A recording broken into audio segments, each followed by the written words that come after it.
Seria Regăsirea puterii interioare. Capitolul Evitarea, ceea ce eviți te controlează. Episodul 1. Mecanismele evitării. Cum fugim de ceea ce doare. Evitarea e una dintre cele mai subtile forme de frică. Nu strigă, nu se revoltă, nu atacă, doar se ascunde. Are chipul calmului fals, al nu contează, al nu am nevoie. Dar în spatele acestei tăceri se află o inimă care tremură. Fugim de ceea ce doare, crezând că durerea dispare odată cu distanță. Dar ceea ce e neprivit nu moare.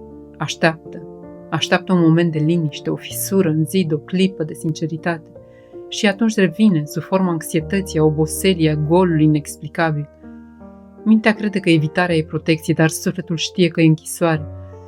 Pentru că nimic nu ne controlează mai mult decât ceea ce refuzăm să privim.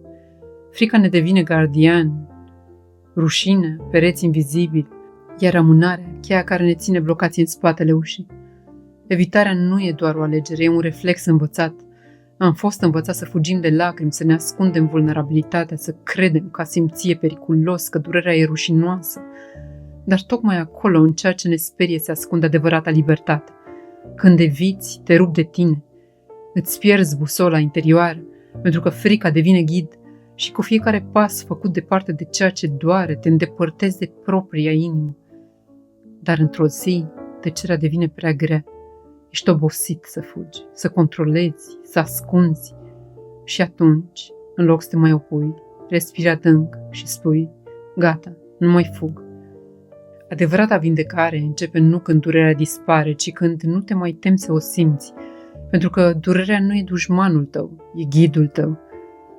Ea nu vrea să te pedepsească, ci să te aducă înapoi acasă. Acolo unde nu mai ai nevoie de mască, nici de fugă, acolo unde poți să simți și să rămâi, acolo unde ceea ce doare se transformă încet în lumină. În episodul următor vom pătrunde în acest spațiu interior și vom descoperi ce se întâmplă cu emoțiile pe care le evităm. Emoțiile evitate nu dispar, ele așteaptă.